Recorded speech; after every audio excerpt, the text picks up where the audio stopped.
Shalom, syukur kepada Tuhan, kita bisa berkumpul lagi dalam anugerah-Nya. Tiba waktunya kita merenungkan firman Tuhan.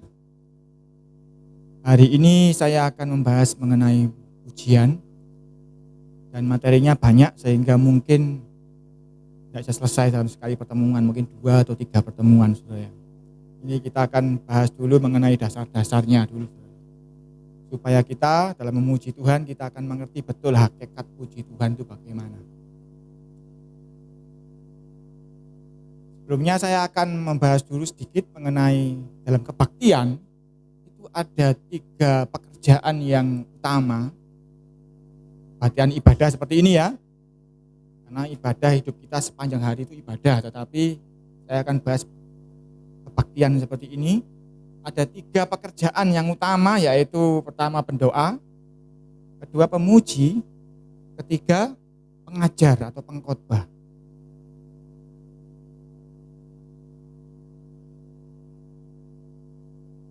Saya sebetulnya saudara-saudara kalau boleh memilih, saya mungkin lebih suka memilih sebagai pendoa atau pemuji. Kenapa? Pengajar atau pengkhotbah itu ada resikonya. Saya ingat Tuhan Yesus pernah ngomong, barang siapa mengurangi yang paling kecil sekalipun dari Taurat Tuhan dan mengajarkannya, apa hukumannya dari Tuhan? Akan menempati posisi paling rendah di dalam kerajaan surga. Jadi mungkin pembantunya pembantu mungkin ya. Mungkin kalau Pak Abed dulu pernah ngomong nyapu-nyapu, mungkin bagian nimpal ya, bukan bagian nyapu lagi. Jadi seorang pengajar itu punya resiko kalau dia mengurangi yang harus dia sampaikan, tidak sesuai yang porsinya Tuhan mau sampaikan, itu seperti itu. Karena itu setiap kali saya melangkah ke tempat mimbar ini, saya melangkah dengan takut dan gentar. Jadi saudara-saudara, kalau ada yang merasa kena firman Tuhan, wah kok nyindir aku, jangan khawatir. Sebelum dia memarahi saudara, dia memarahi saya. Karena semua firman Tuhan yang saya sampaikan ini kan saya dengar dari Tuhan. Saya renungkan. Saya dulu yang dimarahi. Jadi jangan pernah merasa tersindir, merasa kok aku dikai firman Tuhan. Tidak ada. Karena saya melangkah ke mimbar ini dengan takut dan gentar. Kalau boleh pilih, saya pilih jadi pendoa aja, aman. Kalau yang katakan berdoa, kalau ada ganjelan dengan orang, saya bereskan dulu. Pemuji loh, lebih enak lagi pemuji. Kita tahu namanya Raja Daud, talenta terbesarnya sebenarnya dia pemuji. Tahu yang namanya Raja Salomo, dia pengkhotbah, pengajar. Kita tahu bagaimana akhir hidupnya mereka berdua, enak pemuji.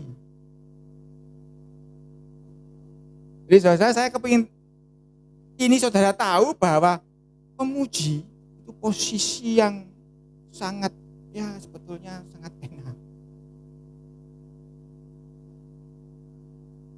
Sangat enak pemuji. Pendoa, kalau peperangan roh, wah, saya tanya Pak Abed itu yang sering doa peperangan roh. Sangat resikonya. Pemuji, paling enak pemuji. Tetapi pemuji itu godaannya juga besar. Godaan ya, bukan resiko, godaan ya.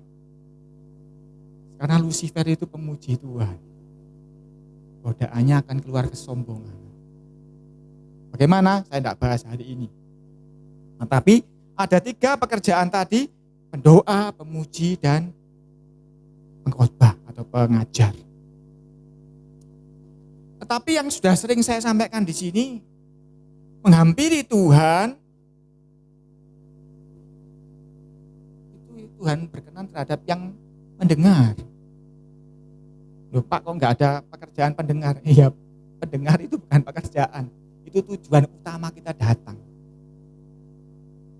Karena pendengar ini enggak pilih-pilih, termasuk saya yang menyampaikan firman Tuhan juga harus jadi pendengar. Jadi saudara, ini saya sampaikan supaya tahu ya, posisinya pujian di mana, doa di mana, pengajaran bagaimana, dan pendengar itu tujuan utama kita datang.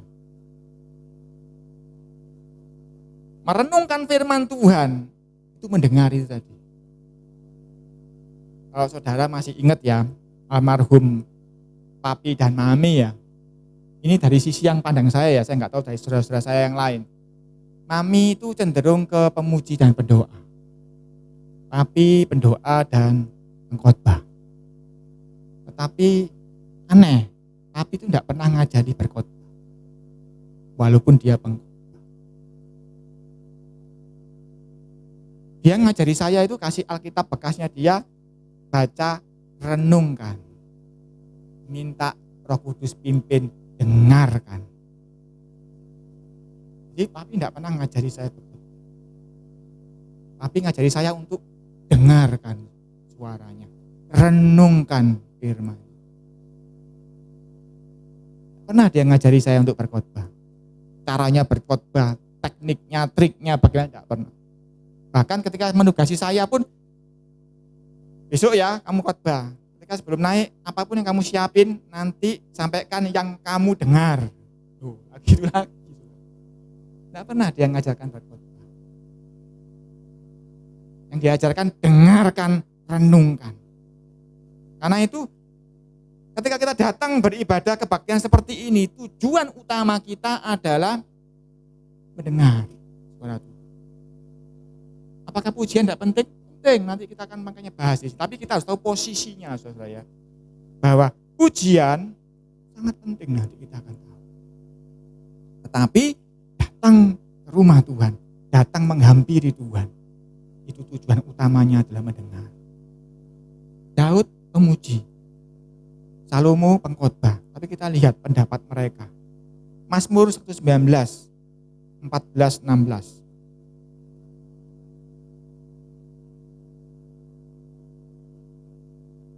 Mazmur 119 ayat 14.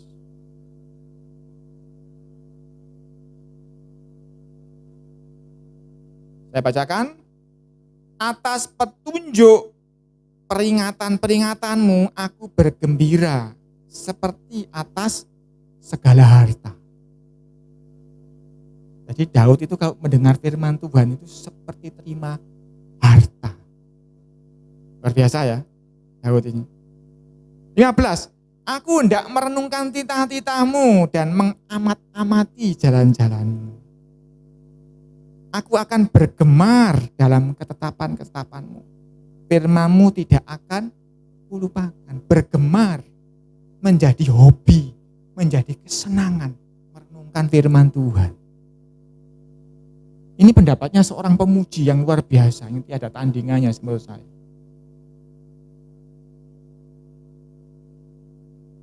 Bahkan dia ngomong, kesukaanku itu di pelatarannya Tuhan. Ngapain di sana? Mendengar firman Tuhan. Ini pendapatnya pemuji yang ajaib loh ya. Pemuji yang tiada taranya. Jadi makanya saya nggak belajar dari pemuji-pemuji yang lain, saya belajar dari ini. Kesukaannya, kegemarannya itu firman Tuhan. Bahkan ketika dia menerima firman Tuhan, dia seperti menerima harta. Ajaib. Sekarang kita lihat pendapatnya si pengkhotbah. Salomo. Pengkhotbah, ini tadi yang saya ucapkan tadi, pengkhotbah 4:17.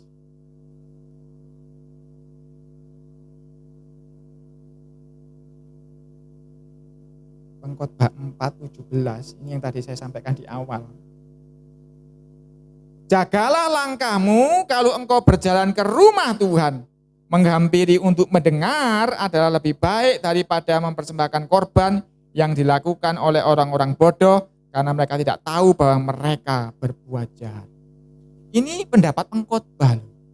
Dia enggak ngomong berkhotbah itu paling penting, enggak. Mendengar itu yang paling penting. Walaupun dia seorang pengkhotbah, pengajar, dia enggak menganggap posisi pengajar itu yang paling penting. Tetapi posisi sebagai pendengar itu adalah yang lebih baik.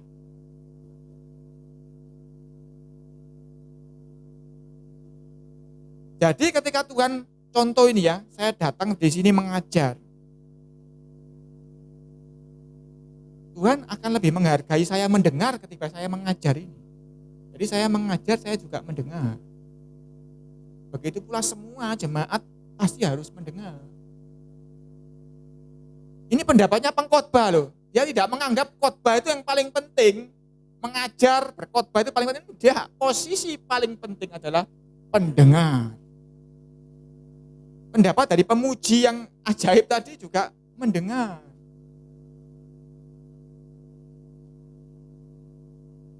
Kita lagi bahas pujian, tapi kenapa ngomong soal mendengar? Ya supaya kita tahu posisinya. Supaya kita tidak menjadi jatuh seperti Lucifer. Karena Lucifer menganggap memuji lebih penting daripada mendengar. Sehingga dia tidak mendengar perintah Tuhan. Dia melawan Tuhan. Jadi sehebat-hebatnya, seluar biasanya pujian, jangan sampai dia melebihi daripada mendengar firman Tuhan. Ini pendapat yang menurut saya pengkhotbah yang paling luar biasa ya si Salomo ini. Siapa yang bisa melebihi hikmatnya Salomo? Paling yang bisa sejajarkan cuma Daniel. Sejajar mungkin masih yang disejajarkan dengan Salomo. Tapi yang lain tidak ada yang bisa melebihi Salomo dalam hal berkhotbah. Tidak ada yang bisa melebihi Daud dalam hal memuji. Tetapi mereka berdua ini menganggap mendengar itu lebih penting. Ini perlu saya sampaikan, dulu sudah pernah kita bahas, tapi saya perlu sampaikan lagi bahwa nanti kita mempelajari bagaimana hebatnya puji-pujian tetap tidak boleh melebihi daripada kita mendengar suara Tuhan.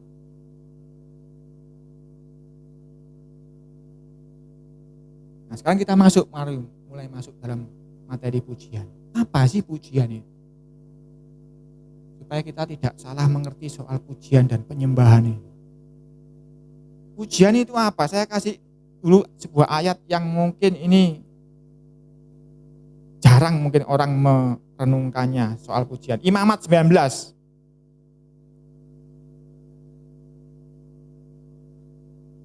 Imamat 19 ayat 23. Kejadian, Keluaran, Bilangan, Imamat. Imamat dulu. Imamat 19. 23, 24.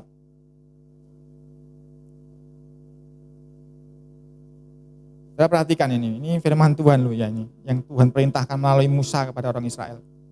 Apabila kamu sudah masuk ke negeri itu, ke negeri Kanaan, dan menanam bermacam-macam pohon buah-buahan, janganlah kamu memetik buahnya selama 3 tahun. Suwe yo, bukan 3 hari, 3 tahun. Dan jangan memakannya. Nanam soro-soro, berbuah, 3 tahun tidak boleh dimakan. 24. Tetapi pada tahun yang keempat haruslah segala buahnya, saudara ya, menjadi persembahan kudus sebagai puji-pujian bagi Yahweh. Saya lanjut ayat 25. Barulah pada tahun yang kelima kamu boleh memakan buahnya supaya hasilnya, perhatikan, ditambah bagimu. Akulah Yahweh Tuhan. Saudara, 3 bulan aja saudara tidak makan dari saudara tanam soro ya. Ini orang Israel disuruh 3 tahun engkau boleh tanam buah-buahan, tapi 3 tahun jangan dimakan hasilnya. Tahun keempat ya Tuhan, enggak, tahun keempat persembahkan kepada. Perhatikan, menjadi persembahan kudus sebagai puji-pujian. Nah, pujian itu apa berarti Pak? Persembahan buah-buahan selama setahun itu sebagai pujian. Ayo, ngomong soal pujian apa? Bingung toh? Karena itu kapan hari kita waktu bahas persembahan Habel dan Kain, saya sudah singgung sedikit bahwa pujian itu termasuk persembahan. Karena itu tadi Salomo bilang orang-orang bodoh datang untuk mempersembahkan, tapi tidak mau mendengar. Sembahan termasuk puji-pujian. persembahanmu itu adalah puji-pujian. Ketika engkau menyanyi, memuji Tuhan, itu mempersembahkan suara dan perasaan dan hatimu sebetulnya. Tetapi ketika engkau mengulurkan tangan, memasukkan ke dalam kotak persembahan, itu juga sebuah pujian.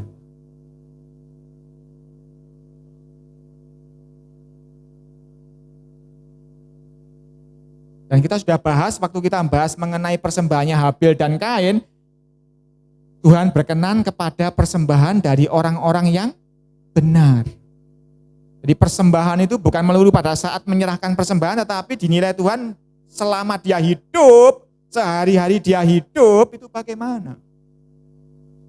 Jadi sama, pujianmu pun ketika engkau memuji di sini, itu enggak Tuhan nilai dari pas di titik ini saja. Tetapi ketika tadi bangun pagi, engkau bagaimana, mulutmu ngeroweng apakah mengucap syukur, itu Tuhan sudah nilai. Ketika engkau memuji Tuhan sekarang di sini, Tuhan menilai kemarin engkau mungkin misui bojomu. Loh, dari bibir yang sama, memuji aku. Permisi ya, saya kasih contoh sedikit aja. Sedikit agak jorok. Kalau saudara dikasih makan yang paling enak, tapi di wadah ispot, kita cuci bersih, pakai so-clean, pakai sembarang cuci bersih, pakai alkohol, semprot, disinfektan, bersih, ini nggak ada kuman sudah. Tapi tadi bekas habis beol, tak kasih sekarang buat makan. Kau lu makan enggak? Enggak. Begitu pula ketika mulutmu habis meso, terus buat meji Tuhan, Tuhan kau lu enggak terhadap pujian.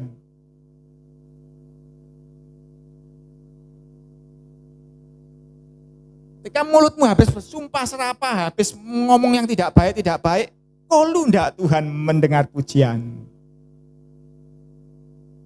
Itu seperti engkau menyuguhkan makan yang paling enak sekalipun di dalam wadah pispot. Nah itu Tuhan Yesus ngomong, tidak bisa mata air itu mengeluarkan air yang tawar maupun air yang asin gitu ya. Bisa. Dan pujian apakah cuma dari mulut, Tuhan melihat sampai ke dalam hati. Jadi ketika hatimu tidak bersih, engkau memuji Tuhan, Tuhan gak kolu, karena itu dianggap persembahan seperti buah-buahan tadi itu loh.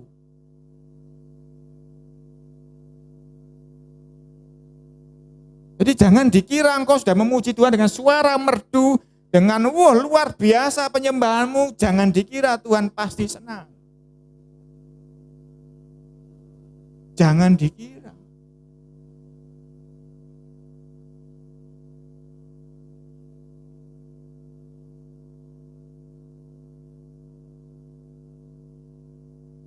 Muji itu posisi yang strategis sekali. Tadi saya bilang di awal kan, kalau boleh pilih, saya pilih jadi pemuji ketimbang pengkhotbah. Tetapi pemuji itu tidak bisa melakukan pujiannya hanya di titik-titik tertentu. Seluruh hidupnya itulah persembahan, seluruh hidupnya itulah pujian.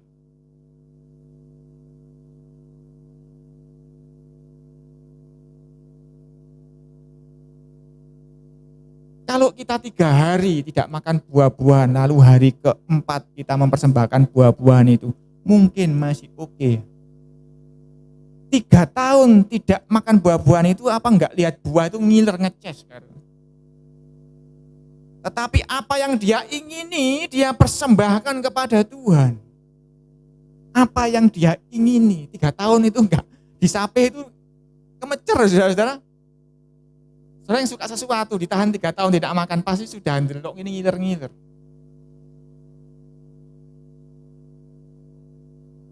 Tapi ini enggak 3 tahun, ini 4 tahun. Karena apa? Tahun keempat dipersembahkan sebagai puji-pujian bagi Tuhan. Tahun kelima baru boleh makan. Tetapi Tuhan itu enggak pernah Tuhan yang berhutang. Dia tadi ngomong apa? Ayat 25, supaya hasilnya ditambah bagi.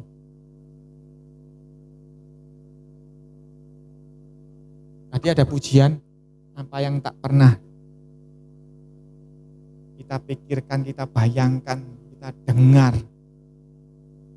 Itu ditambahkan untuk yang mau menahan diri dan menyerahkannya kepada Tuhan sebagai suatu puji-pujian.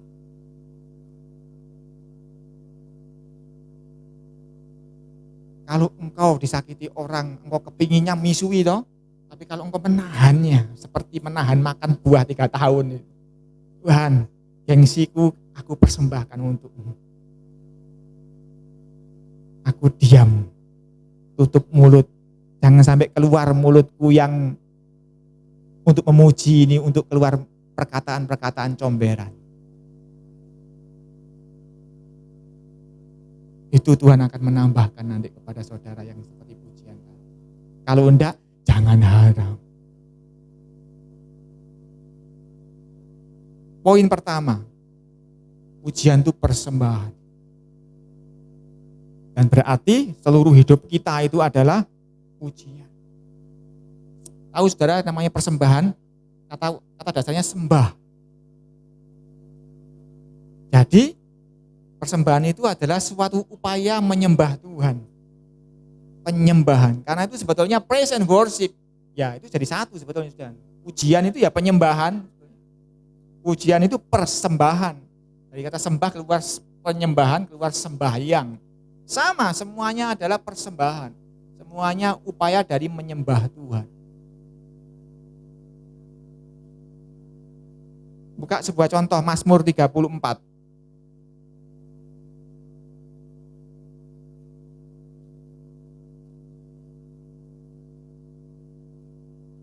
Mazmur 34.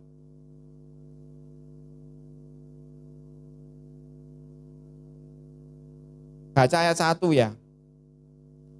Dari Daud pada waktu ia pura-pura tidak waras pikirannya di depan Abimelek sehingga ia diusir lalu pergi. Tambah ayat 2. Aku hendak memuji Yahwa pada segala waktu. Puji-pujian kepadanya tetap di dalam mulutku. Sudah tahu? Ini dikasih prolog di depannya bahwa ini adalah puji-pujiannya Daud ketika dia pura-pura gila di depannya Abimelek. Kalau kita baca di kitab Samuel, namanya mungkin bukan Abimelek tetapi Akis, Raja Gad.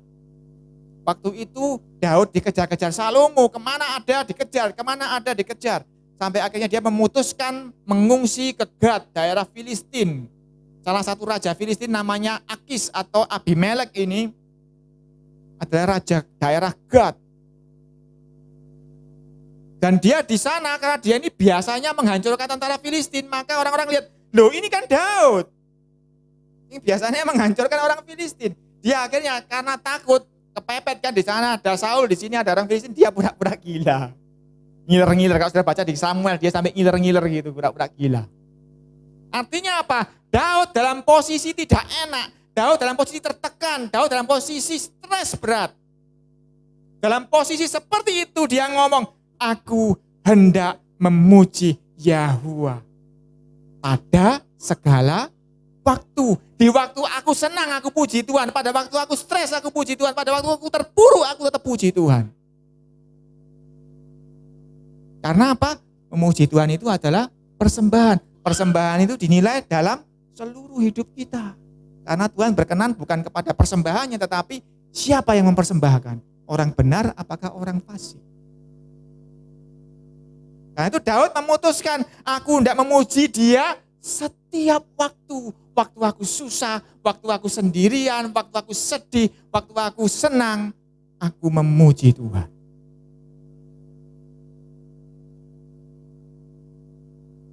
Jadi saudara-saudara, kalau saudara memuji Tuhan di tempat ini kalau kita ngomong matematika ya, Tuhan akan menilainya, dia enggak nilai saat ini toh, di rata-rata sama dia.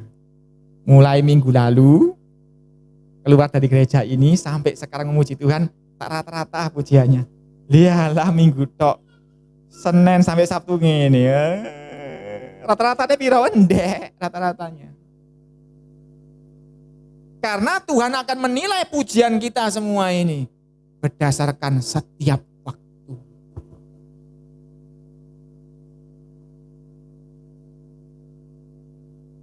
Harusnya ini ya, harusnya engkau harusnya rajin memuji Tuhan setiap hari, lalu puncaknya ketika kita ibadat begini, itu diberikan yang tambahan lagi. Tambahan loh ya, jadi kita sudah punya rata-rata segini misalnya nih, 7 misalnya. Pada saat hari H begini, kita beribadat, kasih 9 atau 10. Supaya rata-rata kita tadinya 7 naik ke 7,5 atau ke 8. Ya kira-kira seperti itu bayangannya. Jangan Anda tidak memuji Tuhan sama sekali Senin sampai Sabtu, lalu di sini muji Tuhan kuat-kuat, percuma. Turun rata-ratanya, dibagi 7 hari sama Tuhan. Tuhan, aku mau nyanyi sekarang ini kuat, nilainya 7. Sama Tuhan dibagi rata 7, bagi 7, 1 nilainya cuma. Jadi pujian itu enggak cuma saat ini, saudara. Ketika kita ketemu dengan saudara seiman, kita memuji. Kita ini harusnya seperti areng yang ketemu sama areng menyala luar biasa dahsyat. Tetapi harusnya di hari Senin sampai Sabtu kita sudah memuji Tuhan setiap waktu seperti Daud.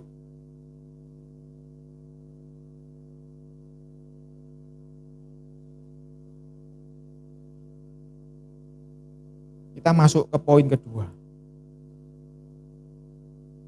Ulangan 10 ayat 21. Tadi yang poin pertama pujian itu persembahan ya. Ulangan 10.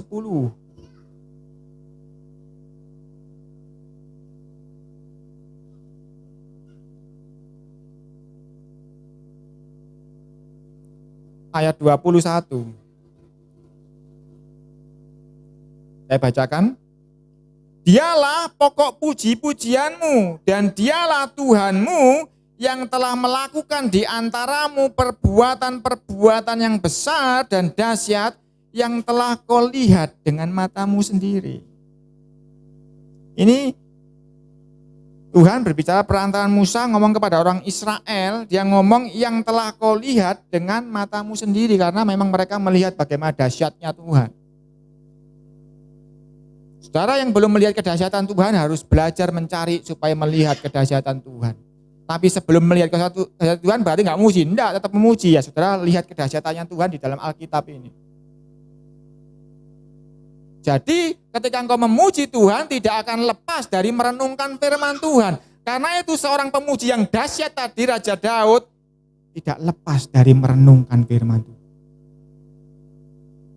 Dari merenungkan firman Tuhan itu dia tahu betapa dahsyatnya Tuhan. Jadi puji-pujian adalah persembahan yang poin pertama. Poin kedua, puji-pujian itu menceritakan kedahsyatan Tuhan. Menceritakan perbuatan Tuhan. Ini penting ya saudara-saudara. Ketika saudara memilih puji-pujian jangan asal lagu asal sembarang dinyanyi gitu. Saudara lihat apakah di situ ada memuliakan Tuhan, ada memuji-muji kebaikannya Tuhan, kedahsyatannya Tuhan, kehebatannya Tuhan.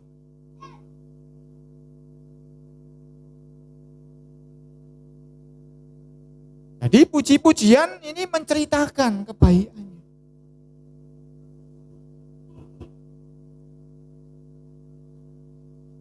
Ada seorang ya bapak atau ibu gitu menceritakan kepada temannya, anakku loh pinter kon, ingin oleh nilai 10 lagi, juara 1. Itu memuji namanya, ngelem ya jawabannya ya. Jadi memuji Tuhan itu ngelem Tuhan, menceritakan kebaikannya Tuhan. Tuhan itu baik. Tuhan itu ajaib. Tuhan itu maha kuasa. Tidak ada yang mustahil bagi dia. Itu puji-pujian. Dan ketika saudara cerita itu ke tetangga saudara, walaupun saudara enggak lagi nyanyi, itu tetap sedang memuji Tuhan. Jadi puji-pujian tidak harus dengan nada menyanyi. Ya betul itu juga pujian, tetapi saudara cerita pun, bersaksi ke teman-teman saudara pun itu sebuah pujian. Karena pujian itu menceritakan kebaikannya Tuhan.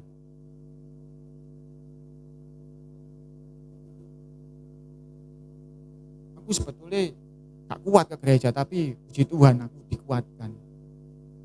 Karena Tuhan menolong saya, Tuhan sembuhkan saya, Tuhan kuatkan saya. Itu juga sudah memuji Tuhan.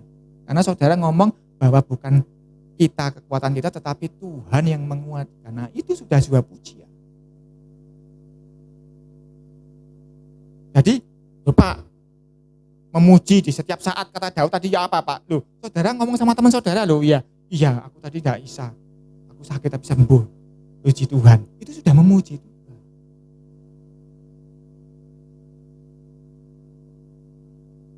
Jadi ketika memuji Tuhan pada setiap waktu itu tidak harus saudara setiap waktu nyanyi, gak marah-marah, tidak harus. Tetapi ya boleh saudara ngambil nyanyi, ngambil goreng, nyanyi ya boleh. Intinya kita sedang ngelem Tuhan, menceritakan kebaikannya Tuhan. Memuji Tuhan bisa kepada orang lain cerita ngomong, bisa juga langsung Tuhan engkau baik, engkau ajaib, sama saja.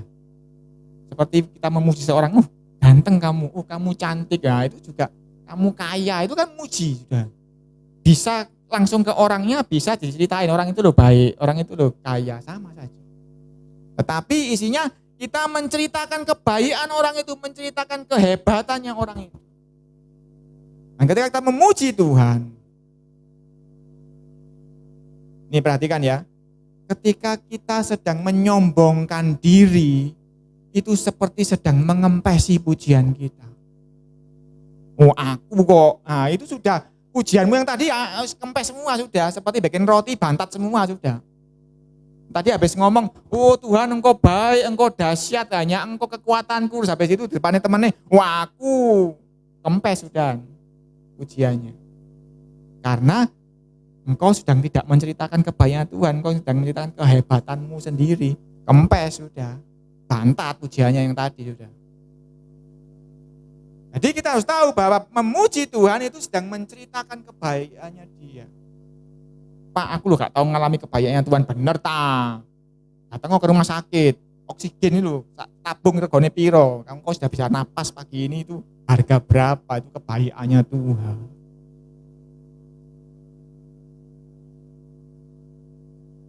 Kadang-kadang hal-hal sepele engkau enggak tahu itu sudah kebaikan Tuhan, tapi kalau itu engkau syukuri, engkau katakan kepada Tuhan maupun kepada orang lain, itulah sebuah puji-pujian. Ya memang namanya pujian ya, memuji ya itu. Masuk ke poin ketiga. 1 Tawarik 16. Mengenai pujian itu, pujian ya saya enggak cerita lagi ya, namanya ya sudah menceritakan kebaikan Tuhan. Tinggal saudara menceritakan yang saudara alami ataukah saudara menceritakan apa yang saudara dengar dari firman Tuhan. 1 Tawarik 16. 1 Tawarik 16.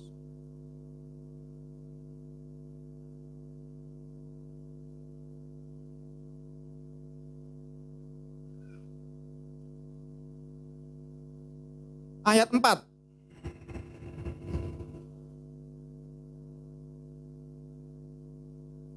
Ini kejadian ketika Daud membawa tabut Tuhan dari rumah Obed-Edom masuk ke dalam Yerusalem. Ayat 4, juga diangkatnya dari orang Lewi itu beberapa orang sebagai pelayan di hadapan tabut Yahuwah untuk memasyurkan Yahuwah Tuhan Israel dan menyanyikan syukur dan puji-pujian baginya. Ayat 5, kepala ialah Asaf dan sebagai orang kedua ialah Sakaria, lalu Yehiel, Semiramot, Yehiel, Matika, Eliab, Benaya, Obed-Edom, dan Yehiel yang harus memainkan gambus dan kecapi, sedang Asaf harus memainkan ceracap. Dan Benaya serta Yahasiel, imam-imam itu selalu harus meniup nafiri di hadapan tabut perjanjian Tuhan itu. Kita lihat, pada saat Daud memasukkan tabut itu ke Yerusalem, dipindah dari rumah Obed-Edom, dia membentuk tim puji-pujian. Di dalam tim itu ada nama Obed-Edom, karena Daud tahu ini loh, yang iso ngeramut tabutnya Tuhan 3 bulan dan Tuhan senang. Dari mana kita tahu Tuhan senang? Obed-Edom diberkati luar biasa sama Tuhan, gara-gara dia ngopeni tabutnya Tuhan 3 bulan saja. Sehingga Daud ngomong, loh Obed-Edom ini luar biasa, ngopeni 3 bulan diberkati.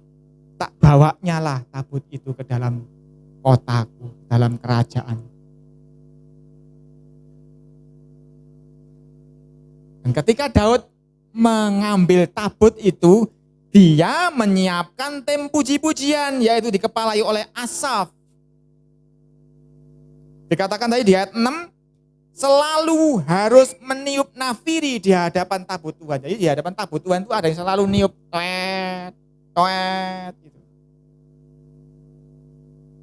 Itu ditugasi sama Daud. Tugasnya cuma gitu saja.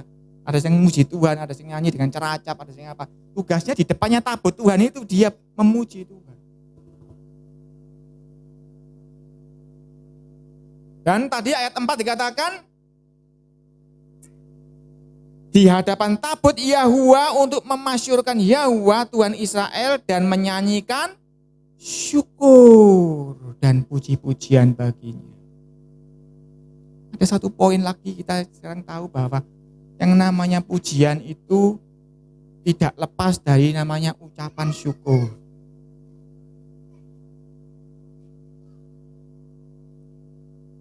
Oh, aku senang anakku lulus. Senang aku tak syukuran. Nah, kadang-kadang gitu ya orang-orang ya. Jadi puji-pujian itu biasanya kalau begitu senangnya muji, akhirnya dia ditambahi ucapan syukur.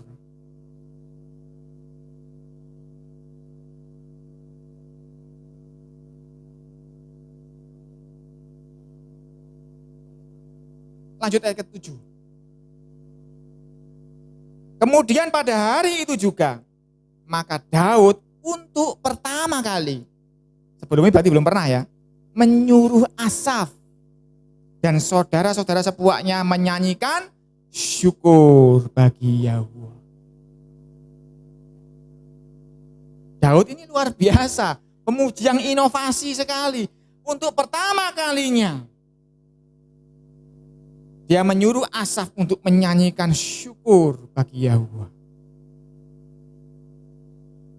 Nanti mungkin untuk berikutnya saudara akan tahu nyanyian syukurnya Daud ini ajaib nanti. Yang sekarang mungkin gak nutut.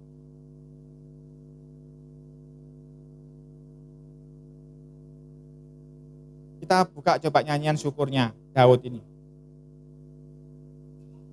Ini panjang ya. Nyanyian syukurnya dari ayat 7 ini tadi sampai ayat 36. Kita akan baca lompat-lompat ya. Kita baca ayat 24.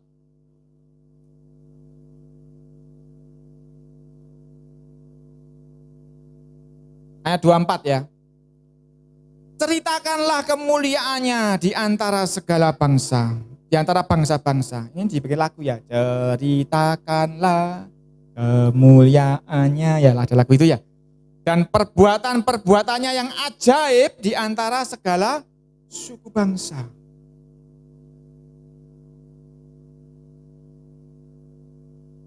Sebab besar Yahuwa dan terpuji sangat, dan lebih dahsyat Ia daripada segala Tuhan.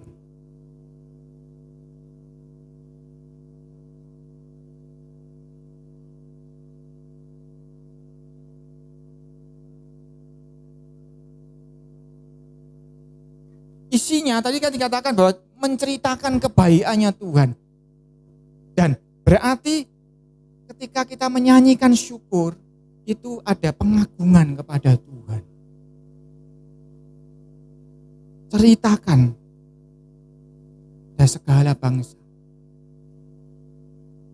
kebaikannya Tuhan, bahwa Dia baik, Dia terpuji sangat. Ceritakan semua. Ada pengagungan kepada Tuhan.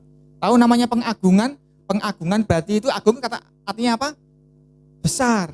Artinya dia harus semakin besar, kita harus semakin kecil. Nah lagunya ya, dia harus semakin bertambah, ku harus semakin berkurang. Ketika kita mengagungkan Tuhan, tadi seperti saya katakan, habis memuji Tuhan lalu nyombong, kempes sudah. Karena apa? Ketika engkau nyombong, engkau sedang mengecilkan Tuhan. Jadi seorang pemuji mutlak harus rendah hati. Karena isinya pujian itu pengagungan, membesarkan yang dipuji.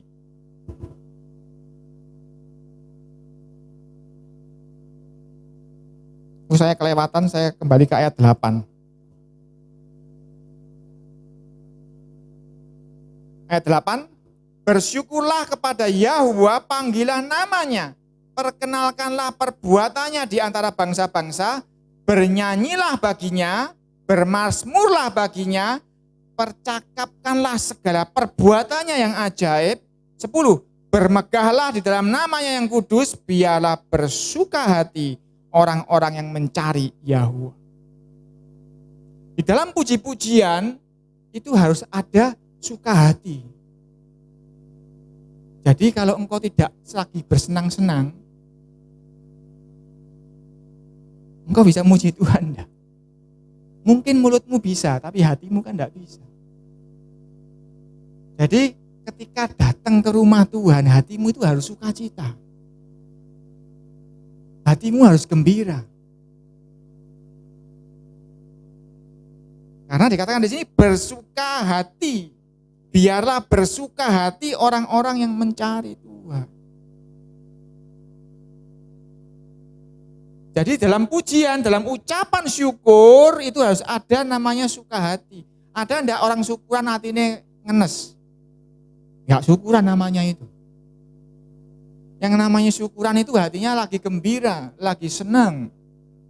Sehingga saya pernah sampaikan bolak-balik contohnya, ketika ada piring pecah, makan nasi rawon pecah, enggak apa-apa, piring banyak di belakang, lagi syukuran. Coba enggak lagi syukuran, lagi kepepet, hitung-hitungan ganti gitu ya. Tapi lagi syukuran enggak apa-apa, ayo ambil lagi, masih banyak piring di belakang, ambil tambah lagi. Kan gitu kan kalau lagi syukuran kan.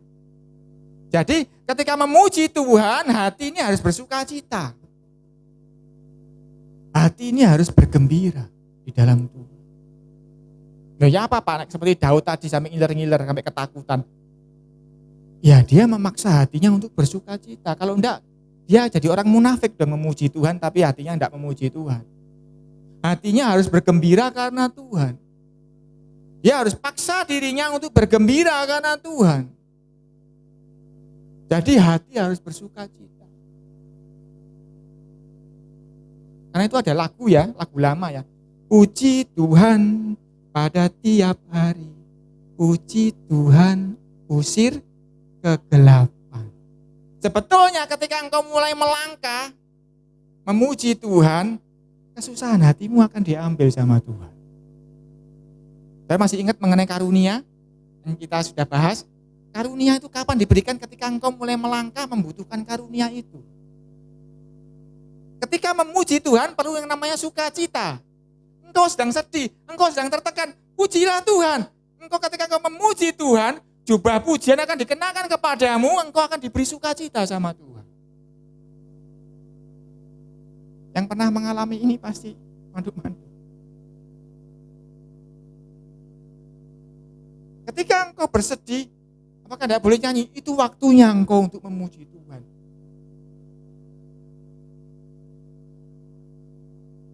Karena ketika engkau bersedih, engkau paksa memuji Tuhan. Tuhan akan angkat kesusahanmu itu, akan digantikan dengan sukacita. Nelongso aku Pak, gak apa-apa, pujian Tuhan engkau lagi nelongso. Nanti nelongsomu itu akan diangkat dengan sukacita, diganti dengan sukacita.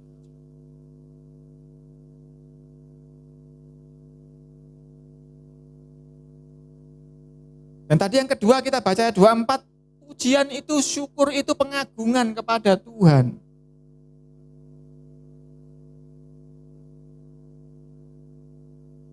Pengagungan kepada Tuhan. Dan saudara tahu, Tuhan itu sifatnya bagaimana Tuhan kita? Beri, maka engkau akan diberi. Kalau kita mengagungkan Tuhan, Tuhan ngapain? Kalau engkau meninggikan Tuhan, kalau engkau membesarkan Tuhan, Tuhan akan tinggikan engkau. Tuhan akan besarkan engkau. Ini loh yang kadang-kadang kita tidak tahu. Karena itu di dalam memuji Tuhan, kita harus merendahkan diri, kita harus rendah hati. Ketika kita rendah hati, ketika kita mengagungkan Tuhan, nanti Tuhan sendiri yang akan mengangkat kita. Perhatikan firman Tuhan yang pernah mengatakan, Tuhan dekat dengan orang yang remuk hati. Remuk itu lebih lagi daripada rendah, lebih nelongso. Remuk hati ini hancur. Remuk. Tetapi ketika dia remuk hati dan memuji Tuhan. Loh, kenapa saya kok nyambung memuji Tuhan? Tuhan bertahta di atas pujian. Ketika engkau remuk hati, engkau memuji Tuhan, Dia bertahta di atas pujianmu, maka Tuhan dekat kepadamu. Tapi kalau engkau remuk hati, nelongso, ngenes, terus mikir sing jelek-jelek, Tuhan gak dekat dengan yang seperti itu. Tapi ketika engkau remuk hati, engkau merendahkan diri, engkau memuji Tuhan, Tuhan bertata di atas pujian, maka Dia akan dekat denganmu. Dan Tuhan bisa membuat hatimu yang remuk diganti hati yang baru. Hati yang penuh dengan iman. Hati yang menciptakan sesuatu. Kenapa saya ngomong Tuhan menciptakan sesuatu? Saudara, banyak di tempat-tempat yang lain ketika ibadah orang-orang sakit disembuhkan. Cuma hanya pujian. Belum ada doa, belum ada penengkingan kuasa jahat, belum ada firman Tuhan. Lagi puji-pujian yang lumpuh berjalan. Ada yang puji-pujian kankernya tiba-tiba kempes.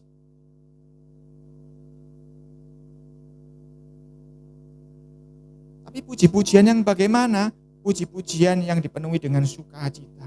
Puji-pujian yang mengagungkan Tuhan, merendahkan diri di bawah tangan Tuhan yang kuat.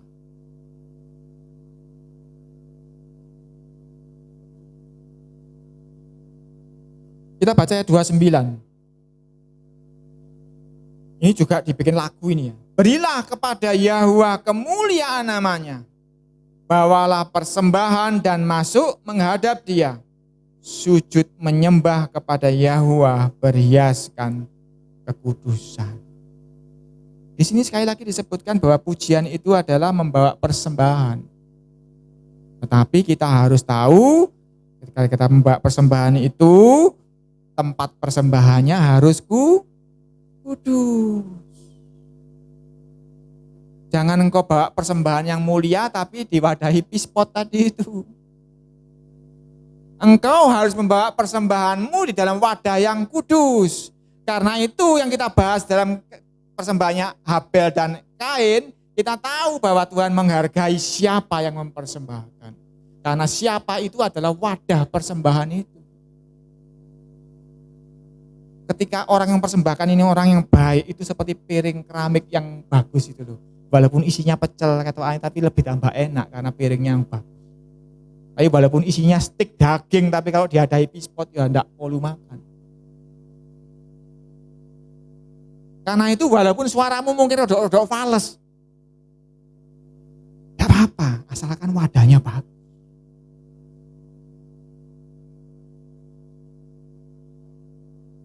Saudara, beliau makanan ringan buat anak-anak itu.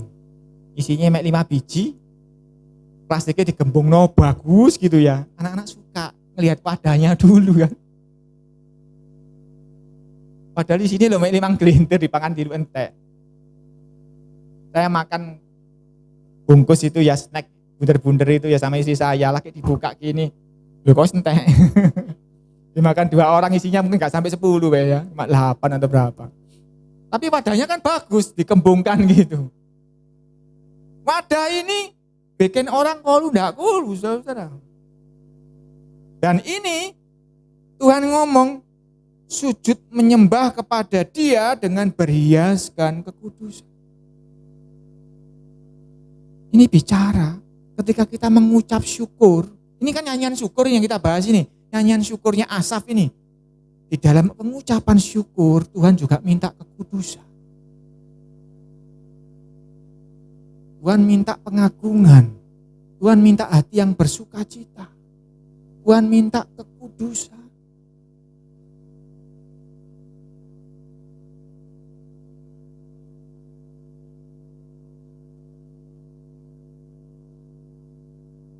Ayat 34. Bersyukurlah kepada Yahuwah sebab Ia baik, bahwasanya untuk selama-lamanya kasih setianya. Di dalam pengucapan syukur, saudara harus tahu kenapa saudara mengucap syukur. Ketika orang datang, saudara syukuran, ngundang orang bestonan, undang orang selamatan. Ini selamatan dalam rangka apa? Oh ya, anakku juara loh, ya jelas ya alasannya ya. Begitulah di dalam mengucap syukur, kita harus tahu alasannya kenapa mengucap syukur. Di sini dikatakan bersyukurlah kepada Yahuwah sebab Dia baik. Jadi poin ini sangat penting bahwa ketika kita bersyukur, ketika kita memuji Tuhan, kita harus tahu kenapa kamu memuji Tuhan. Sebab Dia baik. Bahwasanya untuk selama-lamanya kasih setianya. Ini simpen ya, simpen di dalam hati dan pikiran saudara. Yang ayat 34 ini. Bahwasanya untuk selama-lamanya kasih setianya. Bersyukurlah kepada Tuhan karena Dia baik. Ini dahsyat loh ini, nanti kita akan bahas berikutnya. Ujian ini, kata-kata ini dahsyat sekali. Nah itu dibikin pujian juga. Sebab Tuhan baik, bahwasanya untuk selamanya kasih setianya. Enggak salah minggu lalu dipujikan ini ya. Benar ya? Sebab Tuhan baik. Saya ingat karena apa? Ketika saya menyebut sebab Tuhan baik, mataku langsung bocor.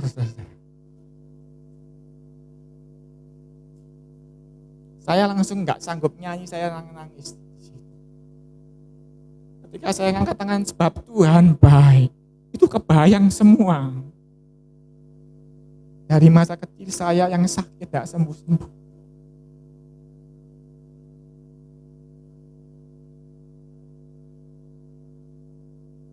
Kata-kata ini saudara, dahsyat ini. Siapa yang ngarang ini? Asaf. Atas petunjuknya Raja Daud. Saudara nanti tahu kalimat ini kita bahas pada pertemuan berikutnya. Kata-kata ini dahsyat sekali. Sebab Tuhan baik, bahwasanya untuk selama-lamanya kasih setia. Kalau engkau setiap hari memuji Tuhan, kalau engkau setiap waktu memuji Tuhan, engkau akan setiap waktu ingat bahwa Dia baik. Dan kalau engkau tahu bahwa Dia baik, engkau akan terhibur karena apa? Apapun yang dilakukan orang kepadaku, aku tidak peduli sebab Dia baik. Kebaikannya melebihi dari segala sesuatu. Saudara merenungkan ini baik-baik.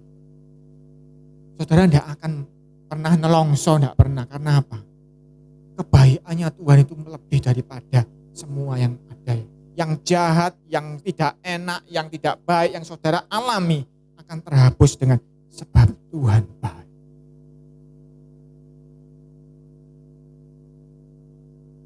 Dan ini penting sekali. Alasan kenapa engkau memuji Tuhan ini penting, saudara harus tahu.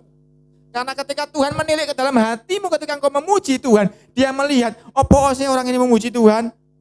Walah, kepingin dapat mujizat.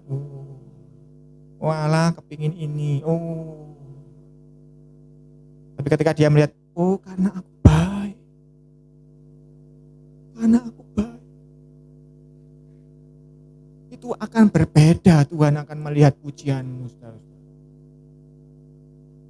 Tidak ada alasan yang lain, sebab engkau baik Tuhan, maka aku memuji engkau, aku mengucap syukur kepadamu karena engkau baik. Dan kalau kebaikan Tuhan ini begitu besarnya memenuhi hidupmu, maka tidak ada tempat untuk nelongso, untuk pikiran-pikiran negatif, tidak ada. Karena apa? Isinya Tuhan baik. Engkau tahu kalau isinya hatinya Tuhan baik, akan keluar ucapan seperti Yusuf. Engkau merekakan yang tidak baik kepadaku, tetapi Tuhan merekakannya untuk kebaikan. Jadi bingung saudara dijahati orang? Tidak bingung. Karena engkau tahu aku punya Tuhan yang maha kuasa, dan Tuhan yang maha kuasa itu baik. Jadi saudara tidak takut, tidak gentar, tidak nelongso, tidak baper, tidak ada. Saudara akan menjalani ini dengan penuh sukacita hidup ini. Saudara tidak akan tertekan, saudara akan mengatakan Tuhan baik, bahwasanya untuk selama-lamanya kasih setia. Dan ini akan membuat saudara penuh dengan ucapan syukur. Karena seperti yang saya tadi katakan, ketika engkau ngomong Tuhan baik dengan sungguh-sungguh, itu akan terbayang semua yang dari dulu sampai sekarang. Baik. Apa kebaikannya? Oh, dulu aku begini, Tuhan tolong. Dulu aku sudah nakal, Tuhan ampuni. Dulu Tuhan begini, Tuhan selalu baik. Dan kalau saudara sudah mensyukuri bahwa Tuhan baik, otomatis akan keluar yang tadi itu, sukacita. Akan keluar tadi apa? Pengagungan. Akan keluar lagi tadi apa? Upaya untuk menguduskan diri. Sungkan toh sama Tuhan yang begitu baik. Masa saya tidak menuruti firman-Nya? Iya, saudara punya tetangga baik, terus Pak Jono, tolong ewangono aku, ngewangi ya. Tetangganya baik kok ya. Nah, kalau Tuhan baik, lalu Tuhan ngomong, ampuni orang itu. Mbok ampuni enggak? Mbok ampuni toh.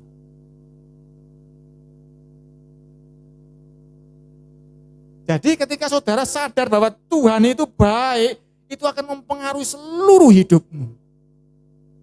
Ketika engkau memuji Tuhan dengan alasan yang ini bahwa Tuhan itu baik, wes, gak ada ngomong apa-apa, ini singkat padat berisi sebab Tuhan baik. Sebab di dalam paket Tuhan itu baik, akan tergambar seluruh cerita hidupmu dari awal sampai saat ini. Bahkan kalau saudara dengan iman, saudara akan sudah melihat hidupmu ke depan. Dan itu akan membuat engkau memuji Tuhan dengan luar biasa. Tidak akan muji Tuhan dengan ngembek ngantuk-ngantuk, tidak mungkin.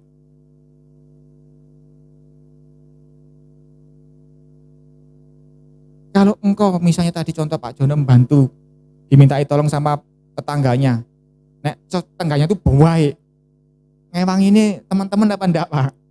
Pasti teman-teman toh ya, nggak mungkin salah-salah aja, nggak usah, nggak mungkin, dia baik, orang ini baik saya. Begitu pula ketika kita sadar bahwa Tuhan itu baik, pujian kita akan luar biasa harusnya.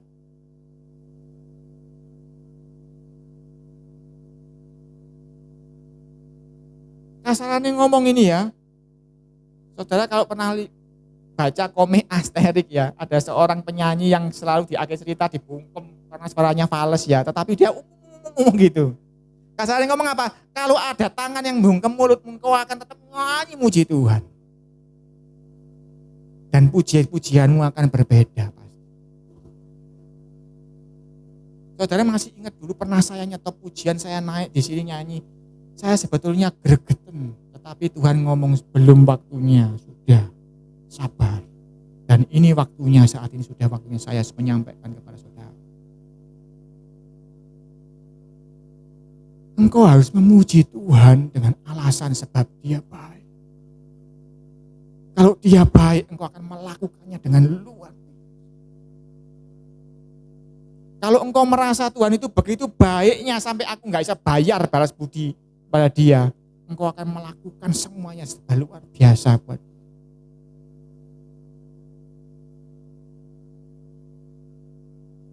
Ya toh, contoh tadi itu kalau saudara punya tetangga yang baik, berbuat yang kau nggak bisa balas sudah. Kamu kapanpun tengah malam didodok pun saudara akan siap toh. Karena apa? Baiknya setengah mati orang itu. Nah, begitu pula kalau di dalam bayanganmu, Tuhan itu baiknya setengah mati, engkau tidak akan memuji dengan cara biasa-biasa. Saudara akan memuji dengan luar biasa. Dan itu engkau lakukan tidak cuma di dalam gedung gereja ini, tetapi dari Senin sampai Minggu. Setiap waktu lakukan itu. Kalau saudara masih memuji Tuhan dengan, ya maaf ya, dengan santai, dengan asal-asalan, saya cuma begini tok, oh Tuhan kurang baik orang itu berarti. Ya benar kan? Jadi saya cuma bisa menilai seperti itu, oh dia belum merasakan kebaikan Tuhan. Kalau saudara merasakan kebaikannya Tuhan, saudara tidak bisa memuji Tuhan dengan biasa.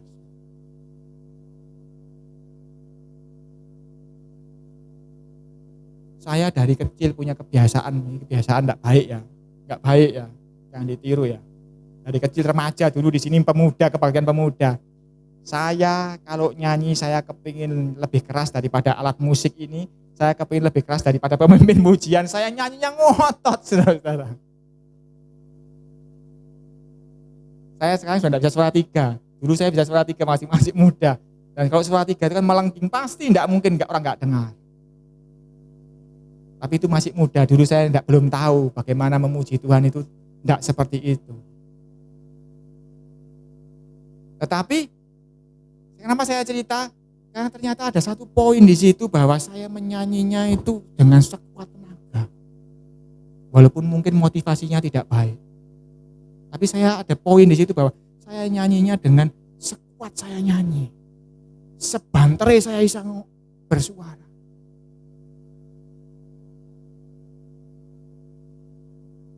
Karena itu kalau saudara dengar saya nyanyinya pasti kenceng kan.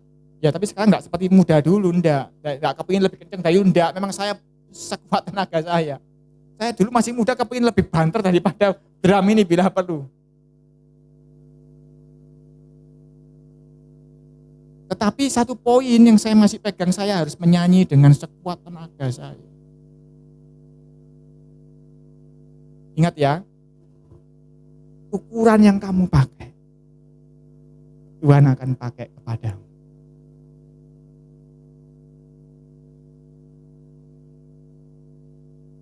Pujian itu sebuah persembahan.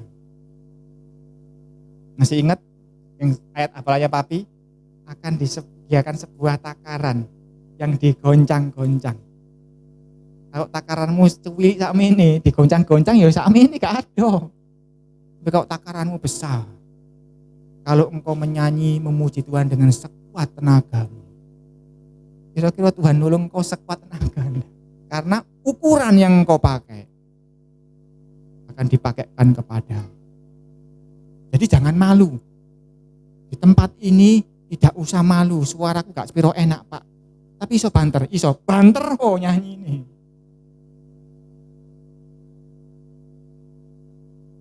Tahu saudara-saudara salah satu terapi saya untuk sembuh dari pilek, dari sinusitis, dari sakit yang bertahun-tahun tidak sembuh.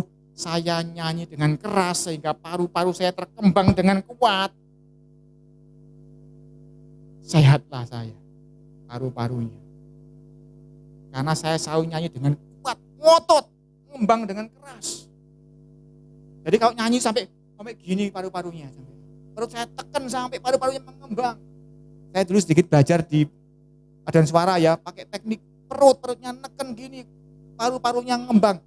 Itu salah satu terapi yang saya pikir-pikir ini ya, salah satu yang bikin paru-paruku sehat. Aku mengembangkan paru-paruku dengan kuat sekali ketika aku memuji Tuhan. Gak percaya cobaan, mulai sekarang nyanyi dengan kuat, paru-parumu kembangkan dengan kuat, nanti napasmu enak. Mari kita tutup dalam doa.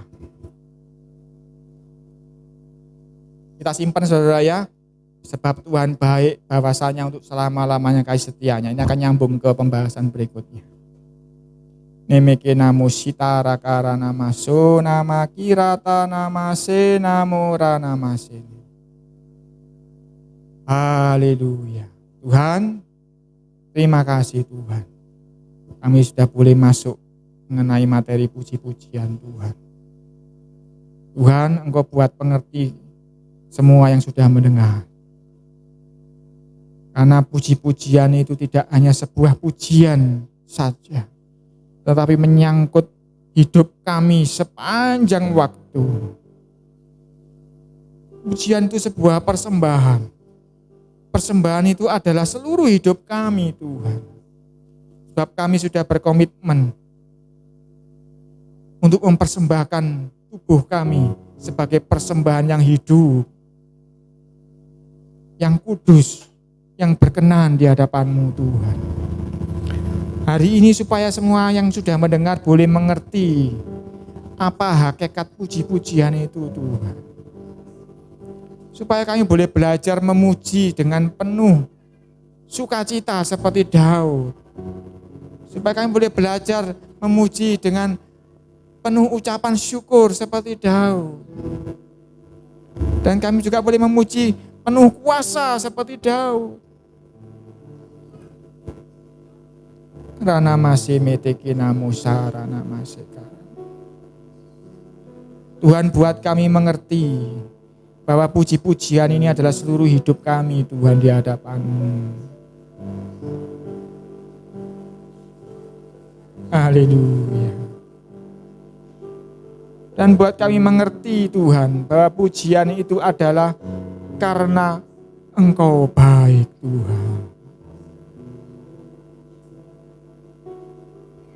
Oh Tuhan, terima kasih Tuhan.